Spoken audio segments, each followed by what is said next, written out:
damages your teeth or like it does something to like your brain. Brands or something. You can't just use it and abuse it. Hi everyone, I'm Gianna from Brush Buddies. And I'm Tia from Confident Smiles. Welcome back to the Smile Connection. Today we're talking about something we all use every single day, toothpaste. Or at least we hope you use toothpaste every day.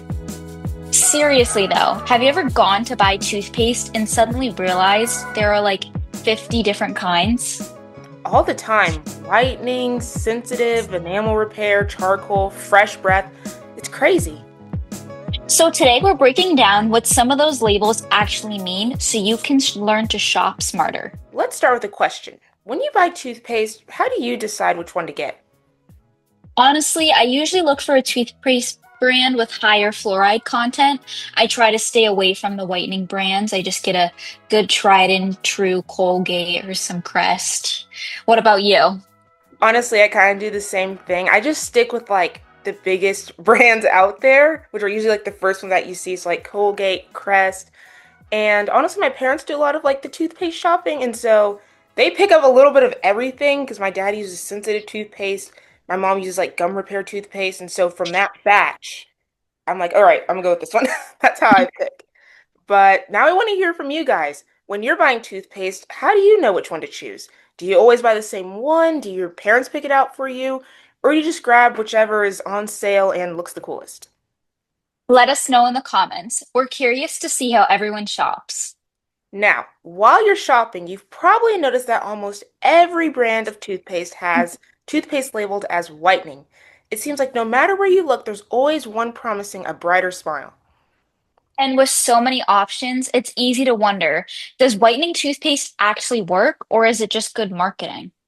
So, in my experience, I have used whitening toothpaste, and honestly, I can't remember if it worked or not for me. I want to say it had like the slightest change, but I've also had my teeth professionally whitened before. So I'm not too sure if that was like that or actually the toothpaste. What about you?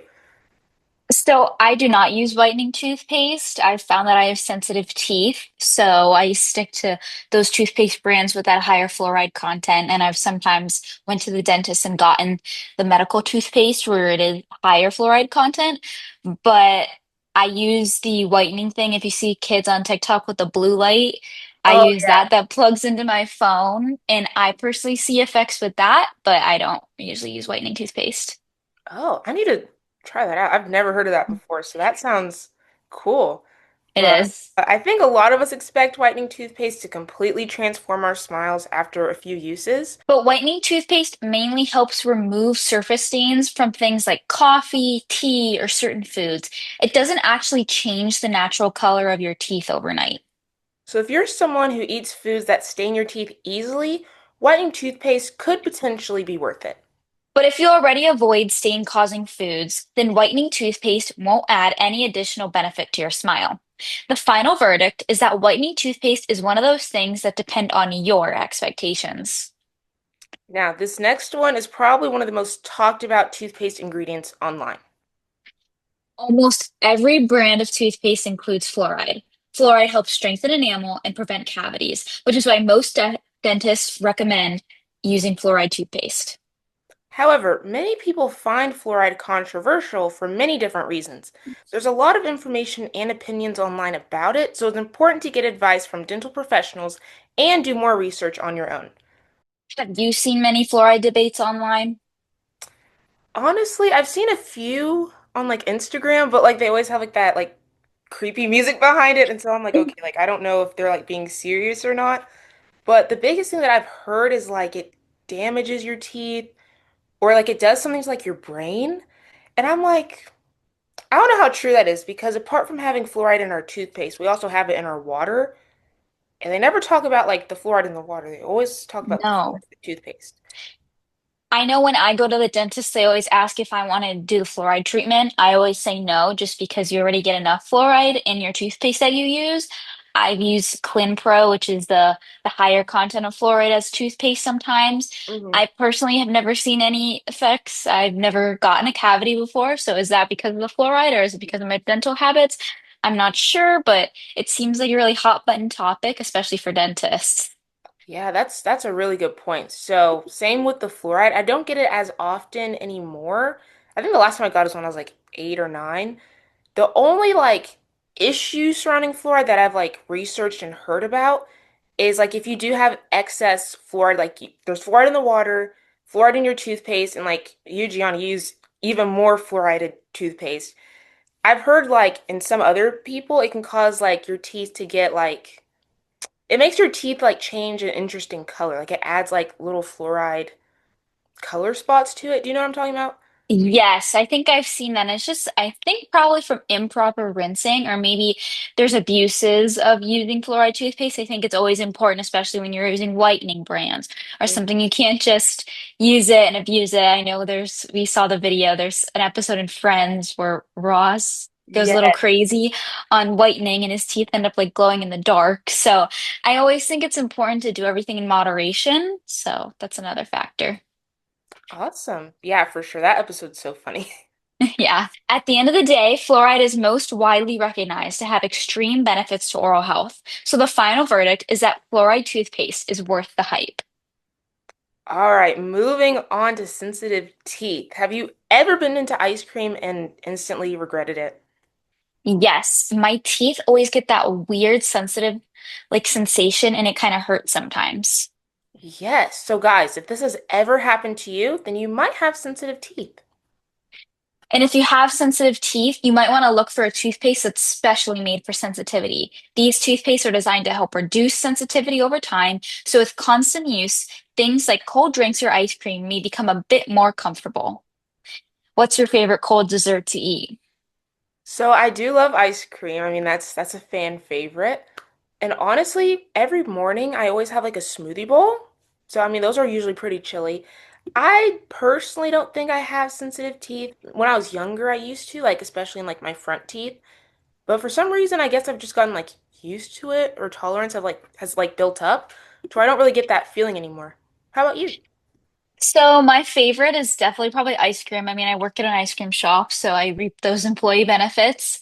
I would say like sensitive wise, like my front teeth are pretty sensitive. Like I can't bite into something head on, but like from the side, I have no issues.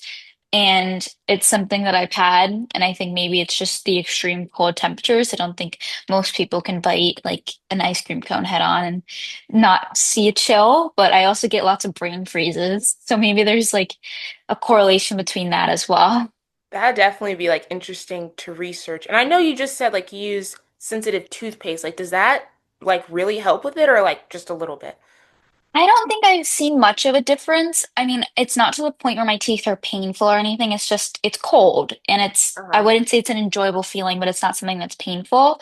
And I've been living with it for 17 years. So So the final verdict is that sensitive toothpaste could potentially be worth it. I'd say it just depends on you, the person. It could work for you, or it could just kind of work for you. So moving on to electric versus manual. Now that we've talked about choosing the right toothpaste, let's talk about something just as important, your toothbrush.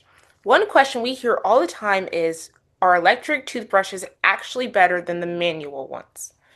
And the truth is that both can clean your teeth well if you actually use them correctly. Electric toothbrushes often make brushing easier because they have timers and do a lot of the movement for you. Manual toothbrushes are still a great choice when you're brushing in circles and brushing for 2 minutes. Which one do you currently use? Okay, so I've actually gone back and forth. At the moment, I use manual, but for a while I did use electric. The only like, I guess it's more of like a personal issue with electric is like depending on which toothbrush you buy, like which brand, you're gonna have to like replace the heads of the toothbrush constantly. And the electric toothbrush that I have, the head is like rare. Like I can never find it in stores. It's only on Amazon and it's on Amazon for like 30 something dollars. And so I'm like, all right. And that's for two, $30 for two. And I'm like, okay, let's go back to the basics. Let's just do manual. Because at the end of the day, they do the same thing. Yeah, I currently have an electric toothbrush. I've used them from when I remember I had the Sonic one. I used to decorate it. I Uh, think for me, it helped with the timing. I know I grew up learning to sing the happy birthday song, and that was how you would alternate. But I like the electric toothbrush because I know I can do each side of my mouth, back, front, top, back, front, and know that I'm getting proper coverage and also make sure I'm covering areas of my mouth equally. I have a pretty good dental routine every day. I water pick, I floss, and then I brush. And then I have to put in my retainer. So I definitely try to use my electric toothbrush, and I personally like it. And then when I go on vacations, I usually bring a manual one, and I will say I don't really notice a difference. Hmm. However, I think it just comes down to personal preference and what you need. And it's sometimes not convenient to bring an electric toothbrush with you on these vacations. Like, it's good to have a balance. Yes, that's a great point. Like having a balance is definitely that makes sense because like you said it, I mean in some situations it makes sense to like have one like at your house, but if you're going traveling, that's kind of cumbersome to bring around. And I just randomly like remember this memory. My brother, when we were younger, he used to have like one of those like singing toothbrushes that would like Yes. play Justin Bieber or something. So they make brushing more fun. I will say that. So, now I want to hear from you guys. Are you team electric or team manual? Let us know in the comments and tell us why. Hopefully, buying toothpaste and shopping for toothbrushes feels a little less confusing now. Thanks for watching the Smile Connection. We'll see you next time. Bye.